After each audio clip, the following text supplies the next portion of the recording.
Guys, you might have seen that US and Israel has launched a joint military operation against Iran. और उसमें जो उसका supreme leader था Ayatollah Ali Khamenei वो eliminate कर दिया गया है, जिसके बाद जोर शोर से प्रोटेस्ट चल रहा है all across the world, specially in India also. So let me tell you one thing people, what was the reason behind attacking Iran.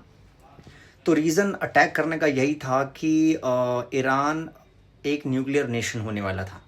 80% uranium की जो का जुगाड़ जो था उसने कर लिया था, और 85% के बाद एक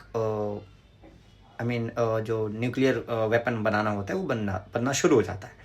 तो इस वजह से इज़राइल को ये लग रहा था कि अगर ईरान न्यूक्लियर नेशन बन जाता है तो वो मुझे कभी भी ख़त्म कर देगा. एज़ वी नो कि ईरान इज़राइल एक छोटा सा देश है, वेल इक्विप्ड है, वेल ट्रेंड है, आर्मी सबसे स्ट्रांग मानी जाती है, डिफेंस सिस्टम सबसे स्ट्रांग माना जाता है. फिर भी उसको ये डर था कि ईरान मेरा सबसे बड़ा दुश्मन है तो ये मुझे कभी भी ख़त्म कर देगा. तो इज़राइल जो है वो अपनी एग्जिस्टेंस की लड़ाई लड़ रहा है. And when it comes to USA, आपको पता है Trump wants to mediate, wants global peace prize to be given to him, लेकिन ये पॉसिबल नहीं लग रहा.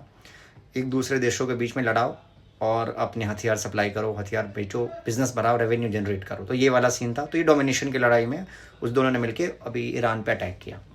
और जो सबसे ज़्यादा शॉकिंग था मेरे लिए कि ईरान ने जो रिटेलिएशन स्टार्ट करा वो भाई वो सारे अरब नेशंस पे कर रहा है.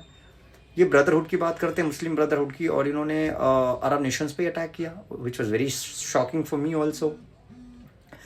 लेकिन हमने एक ना भोजपुरी में कहावत सुनी थी कि न खेलब न खेले देव, खेले बिगाड़ देव. तो वही वाला अप्लाई किया है रूल ईरान ने यहाँ पे कि मैं जीत सकता नहीं इन दोनों देशों से, इन दोनों को हराना मुश्किल है. तो ऐसा करते हैं, सबको इन्वॉल्व करते हैं इसमें, क्योंकि देखा गया था कि अरब नेशंस भी उसको सपोर्ट नहीं कर रहे थे ईरान को. तो इस वजह से उसने सबको लपेटे में ले लिया. अब सबसे इम्पॉर्टेंट है कि वर्ल्ड वॉर 3 जो है वो दस्तक शायद दे रही है, क्योंकि सारे नेशन जो हैं ऑलमोस्ट सारे मिडिल ईस्ट में इंक्लूड हो रहे हैं. यूके ने भी बोल दिया है कि they are gonna be participating in US and Israel military operation. उधर इराक ने भी ईरान के साथ मिलके इजराइल पे बॉम्बिंग शुरू कर दी है. इधर रशिया भी कह रहा है कि this is not done, this has not to be done by America, it has to be stopped. Russia China भी कह रहा है इसको रोकना चाहिए, इमीडिएटली रोको. तो कभी ना कभी तो दोनों ये अभी इतनी जल्दी तो नहीं, लेकिन सूनर और later they will participate in this in favour of Iran. So let's see what happens. People जो देश छोड़ के जाते हैं लोग कि नहीं India is not safe, Dubai सबसे सेफेस्ट है भाई. बुर्ज खलीफा के आसपास बम्स गिर रहे हैं और people are in bunkers being at home. So before leaving your country think about it. But again war can not be an alternative. We must think about it before killing innocent people. Let's see what happens next.